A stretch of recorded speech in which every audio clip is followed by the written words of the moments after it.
بسم اللہ الرحمن الرحیم الرحمن علم القرآن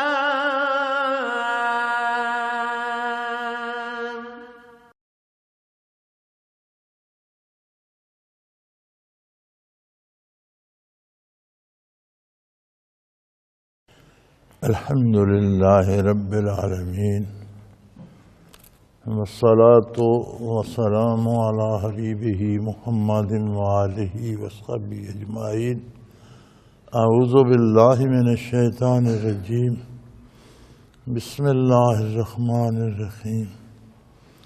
ویل لکل ہمزۃ لمزہ الذی جمع مالا وعددہ یحسب ان مالہ اخلدہ کلا لینبذن فی الحطمہ وما ادراک ما الحطمہ نار اللہ الموقدۃ التی تطلع علی الافئدہ انہا علیہم مؤصدۃ فی امد ممددہ. اللہم سبحانک لا علم لنا الا ما علمتنا انک انت العلیم الحکیم. مولایا صلی وسلم دائما ابدا علی حبیبک خیر الخلق کلہم. سورہ ہمزہ مکی صورتوں میں شمار ہوتی ہے جو مکہ مکرمہ میں نازل ہوئیں. ارشاد باری ہے ویل لکل ہمزۃ لمزہ.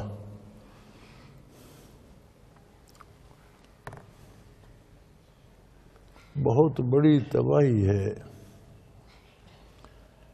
ایسے چغل خور لوگوں کے لیے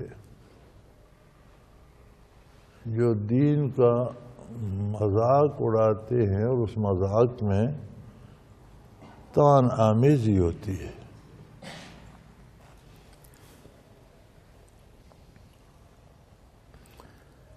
یہ بڑی عجیب بات ہے. اگر آپ تجزیہ کریں تاریخی اعتبار سے تو کن کلمات میں ثواب زیادہ ہے؟ ہم وظائف بھی پڑھتے ہیں، تسبیحات پڑھتے ہیں، تو ہر بندہ یہ تسبیح آپ کیوں پڑھتے ہیں؟ یہ فلاں بزرگ نے مجھے بتائی ہے. بھی ہر تسبیح میں اللہ کی پاکی بیان کی جاتی ہے. تسبیح تو اسے کہتے ہیں جس میں اللہ کریم کی پاکی بیان کی جائے. یا درود شریف ہے، نبی کریم صلی اللہ علیہ وسلم پر درود بھیجا جاتا ہے، تو اس میں بزرگ کے بتانے کی کیا بات ہے؟ لیکن کوئی بھی جو بندہ وظیفہ پڑھتا ہے تو وہ یہی سوچتا ہے کہ یہ فلاں بزرگ نے مجھے بتایا تھا اس طرح پڑھ. یعنی وہ بزرگوں کے بتانے کا بھی ایک اثر ہے اس میں. از خود پڑھنا ایک اور بات ہے اور کسی اللہ کے مقرب بندے کا بتانا کہ یہ پڑھو وہ ایک اور بات ہے. اسی طرح جو کلمات نبی کریم صلی اللہ علیہ وسلم نے بتائے ہیں کہ یہ پڑھو. ہم 5 وقت نماز پڑھتے ہیں، اس میں اللہ کی تسبیح ہے، سورہ فاتحہ ہے، رکوع سجود ہے، لیکن سارے کلمات وہ ہیں جو نبی کریم صلی اللہ علیہ وسلم نے تعلیم فرمائی. اللہ کی عظمت ہی بیان کرنی ہے تو وضو کر کے قبلہ رو کھڑے ہو جائیں، اللہ اکبر بھی کہیں اور بہت سے کلمات ہیں کہتے رہے تو نماز تو نہیں ہوتی. وہی الفاظ کہیں جو حضور نے فرمائے. اس کا مطلب ہے کہ کہنے والے کا بھی اثر ہوتا ہے. اسی طرح کچھ وظیفے ہیں جو سنت میں ہیں جنہیں نبی کریم صلی اللہ علیہ وسلم نے پڑھنے کا ارشاد فرمایا ہے، ان کا اثر اپنا ہے. جس طرح اللہ کے مقبول اور محبوب بندوں کے بتانے کا اثر ہے، اسی طرح کفار و مشرکین کے منہ سے جو گستاخیاں نکلتی ہیں ان پر اس طرح کا عذاب بھی ہے۔ اور یہ بڑی عجیب بات ہے کہ ہم تاریخ میں دیکھیں تو جو کسی زمانے میں جو کلمات نمرود، شداد یا فرعون یا حامان وغیرہ نے کہے، وہی کلمات تقریباً اکثر امتوں اور اکثر کفار کے اور پھر حضور اکرم صلی اللہ علیہ وسلم کے مقابلے میں کفار کے منہ سے نکلے۔ اور بڑی عجیب بات ہے کہ آج بھی جو دین پر طعن کرتا ہے وہی کلمات اس کے منہ سے نکلتے۔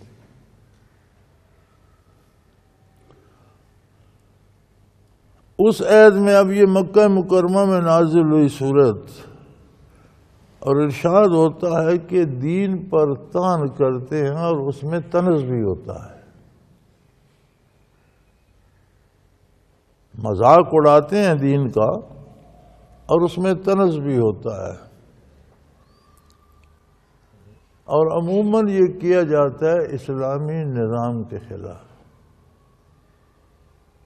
دیکھو جی یہ کیا نظام ہے، اس طرح بھی کبھی ہوتا ہے، یہ تو جاہلانہ رسومات ہے، یہ بھی کوئی عقل کی بات ہے؟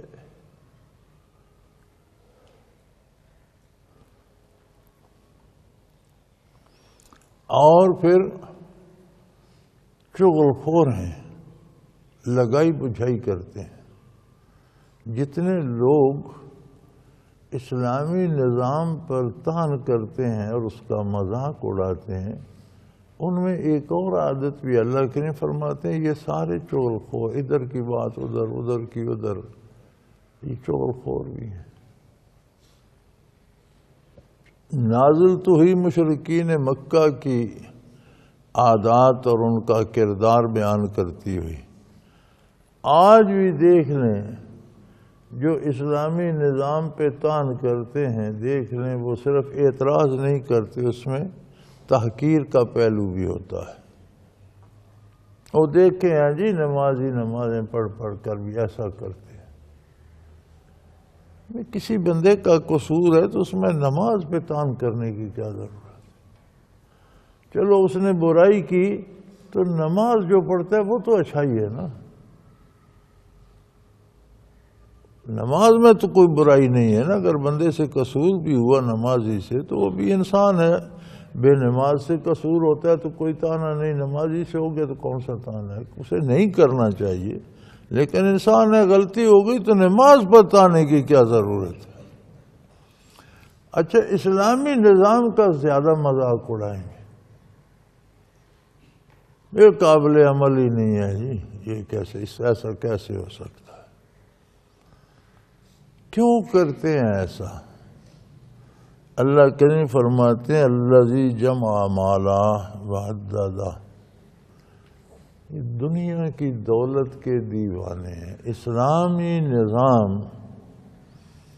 دنیا کی دولت کے حصول استعمال میں توازن پیدا کرتا ہے، ہر ایک کا حق مقرر کرتا ہے، اپنا حق ہر کوئی لے سکتا ہے، دوسرے کا نہیں۔ یہ ساب کا چھیننا چاہتے ہیں اور اسے گن گن کر خوش ہوتے رہتے ہیں، اتنا ہو گیا اتنا ہو گیا اتنا، اور سیر نہیں ہوتے۔ یہاں میرے پاس ایک دن ایف بی آئی کے چیف تشریف لے آئے۔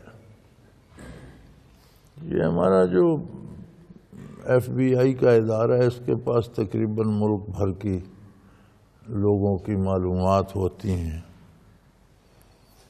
تو مجھے کہنے لگا جی میرا ایک ڈائریکٹر ہے، اس نے 5-7 خاندانوں کی دولت کا حساب لگایا ہے کہ ان کے پاس کتنی دولت ہے۔ تو میں نے کہا کیا لگایا ہے؟ 2 کا غالباً اس نے مجھے بتایا۔ ایک کا کہنے لگا کہ ان کے پاس جو دولت ہے اس وقت، اگر میں بھول نہیں رہا تو میں اندازاً بات کر رہا ہوں، میں نے کوئی لکھا تو نہیں تھا، کہ جو آج ان کے پاس دولت ہے، آج ان کی آمدن بند ہو جائے، نہ اس پہ سود آئے، نہ جو بزنس کر رہے ہیں اس کاروبار سے کوئی ایک پائی کی مزید آمدن نہ ہو، اور ان کا خاندان جس نسبت سے بڑھ رہا ہے، پوتے پڑ پوتے آگے پھیل رہا ہے، اس طرح پھیلتے رہیں، اور ایک پائی کی آمدن نہ ہو، تو یہ اس دولت سے 465 سال گزارا کر سکتے، یعنی یہی اخراجات جو ان کے شاہانہ اخراجات ہیں یہی رہیں، اسی طرح کے محلات بناتے رہیں، یہی گاڑیاں، یہی ملازم، یہی گارڈ، یہی اخراجات رہیں، نسل بڑھتی رہے، آمدن نہ ہو، تو جو موجود دولت ہے اس سے 465 سال گزار سکتے۔ دوسرے کا کچھ اس سے زیادہ عرصہ بتایا، اس سے زیادہ میں نے پوچھا نہیں، 7-8 کا کہہ رہا تھا۔ لیکن عجیب بات یہ ہے کہ جن کے پاس اتنی دولت ہے اور ان کا جو روزانہ کا سود ہے وہی پتہ نہیں اربوں کے حساب سے ہے، پھر جو بزنس ہے، کاروبار ہے، جو آمدن ہے، پھر جو رشوتیں لیتے ہیں وہ الگ ہیں، لینے میں لگے ہوں۔ یہ عجیب بات ہے، لی جا رہے ہیں، رکھے جا رہے ہیں، یار کیا کر رہے ہو؟ فرمایا الذی جمع مالا وعددا، یہ اسلامی نظام کا، قانون اسلام کا مذاق اس لیے اڑاتے ہیں اور اس پر طعن کرتے ہیں کہ یہ لوٹنا چاہتے ہیں، دولت سمیٹنا چاہتے ہیں، جمع کرتے رہتے ہیں اور گن گن کر خوش ہوتے رہتے ہیں۔ یحسب ان مالہ اخلدا، ان کا خیال ہے کہ یہ مال ان کے پاس ہمیشہ رہے گا، انہیں یہ تو گمان نہیں ہے کہ یہ چھن جائے گا، ان کا خیال ہے کہ یہ جو لوٹ لوٹ کر جمع کر رہے ہیں یہ ہمیشہ ہمارے ہی پاس رہے گا۔ کلا، ایسا ہرگز نہیں ہوگا، مال تو رہ جائے گا جب موت آئے گی، مال تو ساتھ نہیں جائے گا۔ یہ نظام اسلامی کی بات میں نے کیوں کی؟ میرے بھائی، کلمہ پڑھ لیتا ہے بندہ، اس میں کوئی تکلیف نہیں ہوتی، نماز پڑھ لیتا ہے۔ یہ جن لوگوں کی بات ہو رہی ہے ان لوگوں نے میرے ساتھ بھی نمازیں پڑھی ہیں، میری ملاقاتیں بھی ہوئی ہیں ان سے، انہیں نمازیں پڑھتے بھی میں نے دیکھا ہے، ہمارے ساتھ بھی نمازیں پڑھی ہیں انہوں نے، نماز پڑھ لیتے ہیں، عمرے کراتے ہیں، حج کرتے ہیں۔ جو کردار میں توازن ہے کہ اپنا حق لو دوسرے کا نہ چھینو، اس پہ آ کے نہیں مانتے، اور ہر وہ بندہ جو خلاف اسلام چلتا ہے اس کی بنیاد یہی ہے، خواہ وہ خربوں چھین لیتے ہیں، خواہ 10 روپے چھین لیتے ہیں۔ یہ ضروری نہیں کہ سارے بڑے رئیس ہو گئے، ایک غریب بھی ہوتے ہیں، دیہڑی دار مزدور ہوتا ہے۔ اچھا، کئی مزدوروں کو دیکھا ہے دیہڑی پہ لگے ہوئے ہیں، دیہڑی پوری لے لیں گے، ظہر کی نماز کے لیے بھی وقت نکالیں گے، عصر کے لیے بھی وقت نکالیں گے، کھانے کا وقت بھی لیں گے، پیسے پورے لیں گے، اس بہانے سے وقت ضائع کریں گے، باقی نمازیں بھی نہیں پڑھیں گے۔ مقصد نماز پڑھنا ہے، مقصد کام چوری ہے۔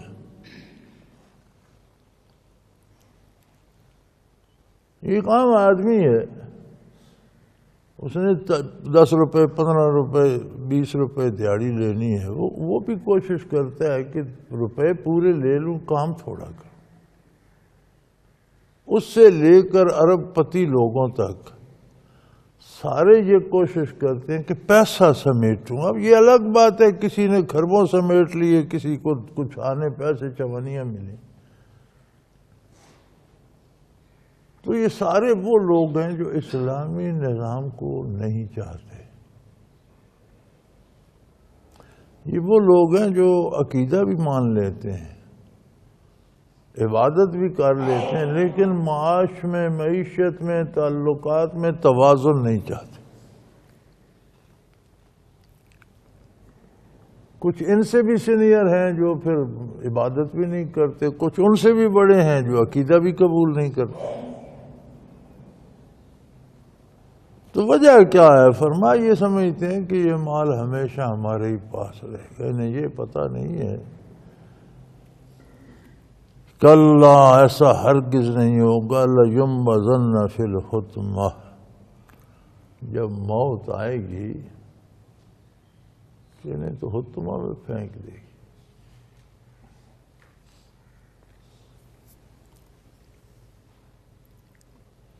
لوگ تو انہیں بڑے عزت احترام سے غسل دے کر، خوشبوئیں لگا کر قبر میں دفن کرائیں گے. غیر مسلم ہوگا تو جلا کر راکھ کر دیں گے. لیکن برزخ میں داخل ہوتے ہی حطمہ میں چلے جائیں گے. یہ حطمہ کیا ہے یا اللہ؟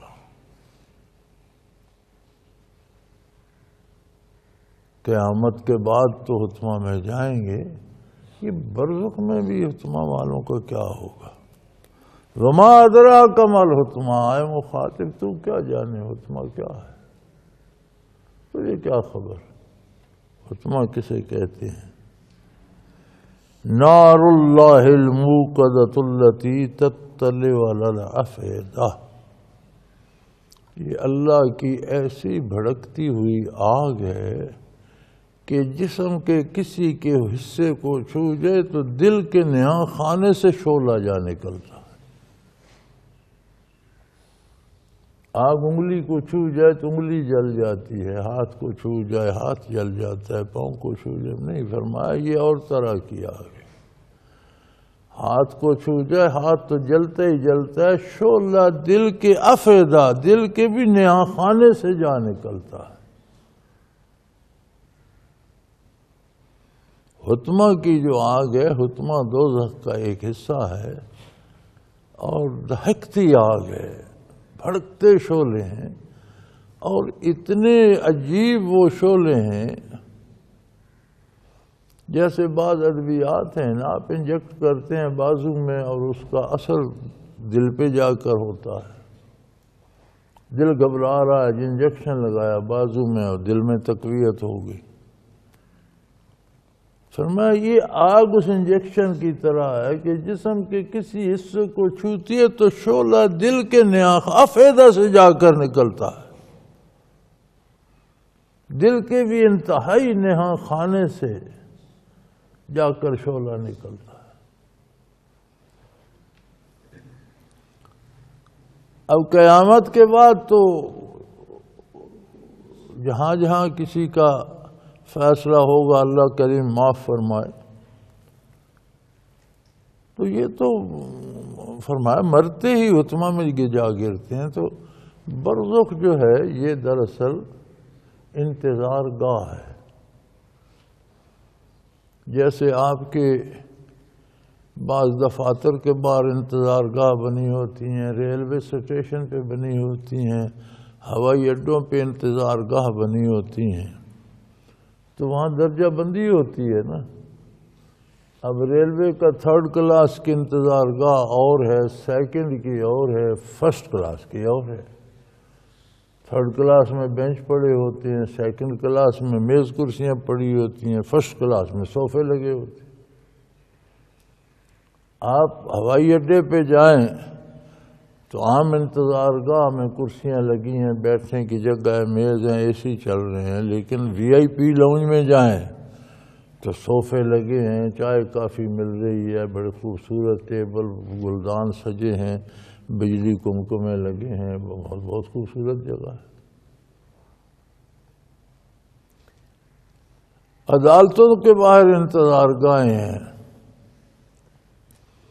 مدعی آتے ہیں ان کے بیٹھنے کی جگہ اور ہے، وکلاء آتے ہیں ان کے بیٹھنے کا کمرہ اور ہے، انتظار کرتے ہیں، ٹیبل لگے ہیں، کرسیاں لگی ہیں۔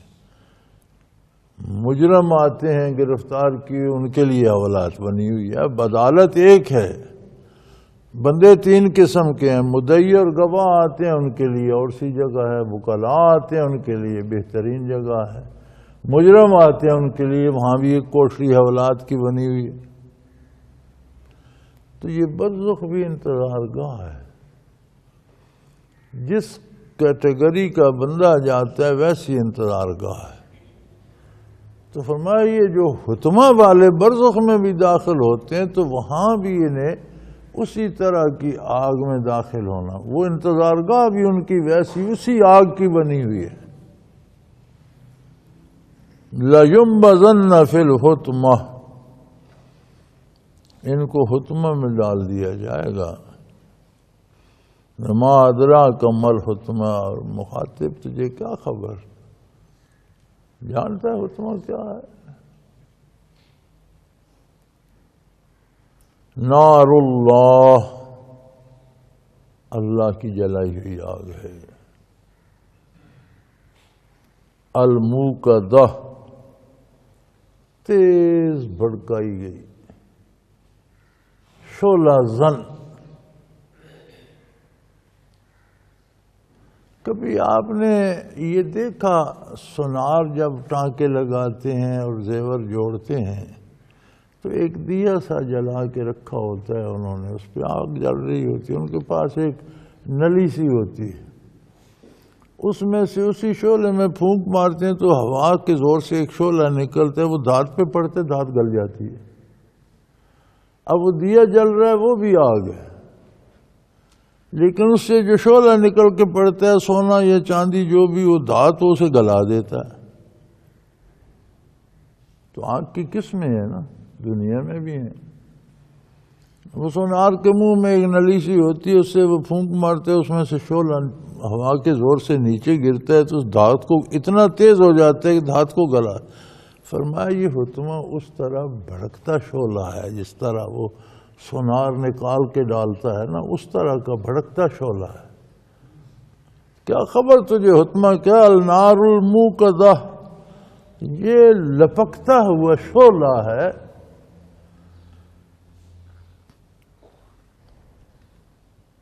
التی تطلع علی الافئدہ، یہ اس قدر بھڑکتا ہوا ہے کہ جسم کے کسی حصے کو چھو جائے تو شعلہ دل کے نہا خانے سے جا نکلتا ہے۔ یہ نہیں کہ ہاتھ کو لگا صرف ہاتھ جلے گا، نہیں، نہا خانے دل تک چلا جاتا ہے۔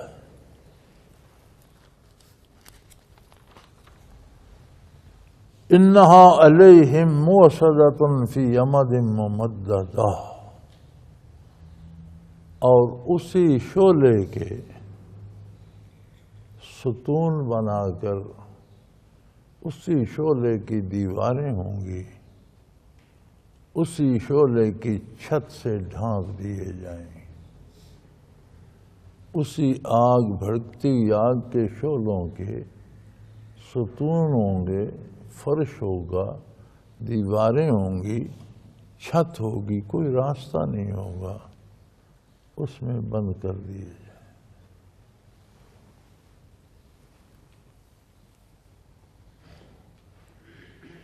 برزخ میں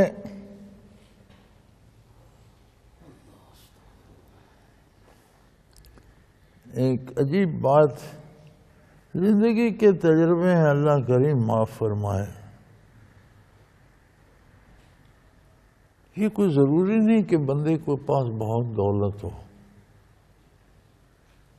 ایک غریب آدمی پر بھی یہ عذاب نازل ہو سکتا ہے جب اس کی دولت کی محبت اتنی ہو، حرام حلال کی پرواہ نہ کرے، زکوٰۃ نہ دے، جائز ناجائز کی پرواہ نہ کرے، ہر طرح سے صرف پیسہ جمع کرتا رہے، اسے اللہ سے حیا نہ ہو، اسے دین کی پرواہ، صرف پیسہ لینا ہو، تو غریب بھی ہو تو اس کا حال بھی یہی ہوتا ہے۔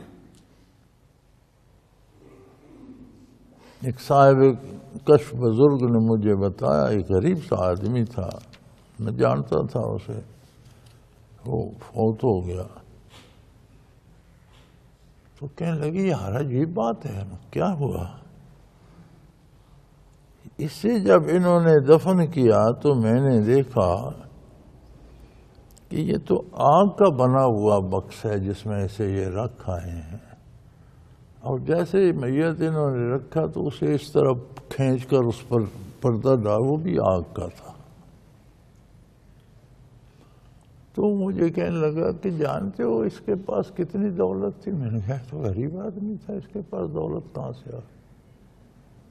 یہ تو بالکل دیہڑی دار بندہ تھا، میں غریب آدمی تھا، میں اس کے باپ کو بھی جانتا ہوں، اس کے بھائیوں کو بھی جانتا ہوں، اس کو بھی جانتا ہوں، غریب آدمی تھا، معمولی سی ملازمت تھی، پرائیویٹ فرم میں نوکری کرتا تھا، بمشکل صبح و شام کھانا کھاتا تھا، عام پیدل چلنے والا غریب آدمی تھا، لیکن شاید اس کے دل میں بھی لالچ اسی طرح کا تھا جتنا کھرب پتیوں کے دل میں ہوتا ہے۔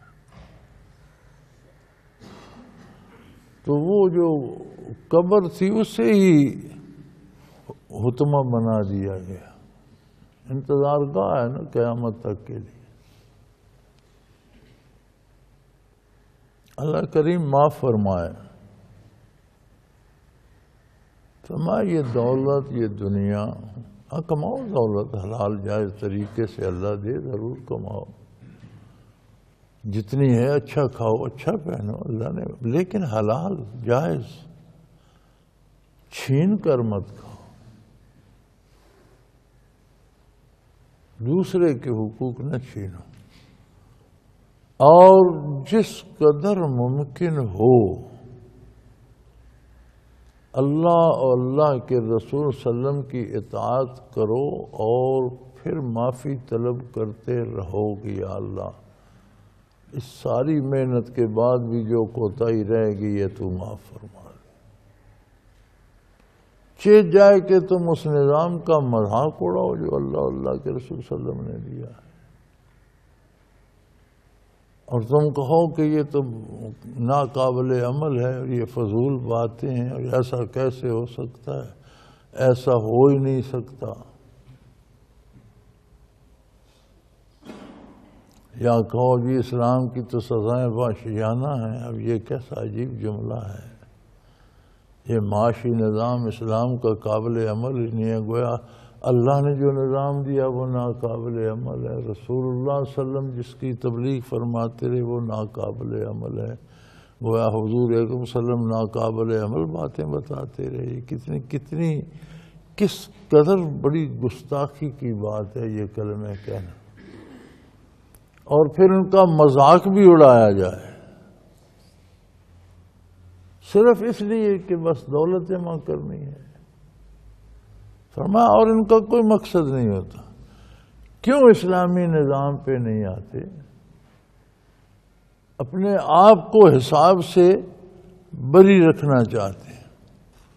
یہ جو غیر اسلامی نظام ہے آج تک یہ کسی کا احتساب کر سکیں؟ یہ صرف غریبوں کو کچلنے کے لیے ہیں، کھربوں کی جن لوگوں نے بددیانتیاں کی ہیں اور چوریاں کی ہیں اور لوٹ مار کی ہے، برسوں مقدمے چلتے رہے، کروڑوں اربوں ان پر اور خرچ ہو گیا، اور ثابت کچھ بھی نہیں ہوا، اور اب چل رہے ہیں ثابت اب بھی کچھ نہیں ہوگا۔ نظام ایسے ہیں